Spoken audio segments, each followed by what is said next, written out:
ইসিরে মুহূর্তের ভিতরে একটি দুর্ঘটনা ঘটে গেল জলিল পাম্পের সামনে। এটা হলো সিসিটিভি ফুটেজ। গতকাল বিকাল 5টা অনুমানিক একটি ট্রেলার কিভাবে অ্যাক্সিডেন্ট হয় দেখেন।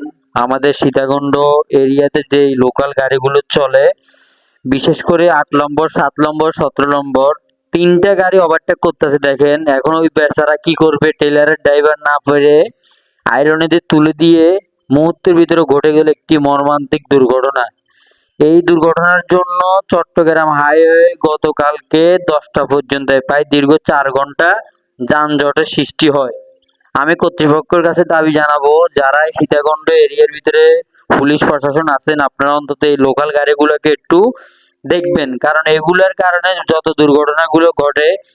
ট্রেলার ড্রাইভার চাইলে কিন্তু এই গাড়িটিকে 8 নম্বর গাড়িটিকে মেরে দিতে পারতো, কিন্তু সে না মেরে সে কিন্তু আইলনে দিয়ে তুলে দিছে। তাহলে দেখেন কত বড় একটা দুর্ঘটনার থেকে সবাইকে রক্ষা করছে।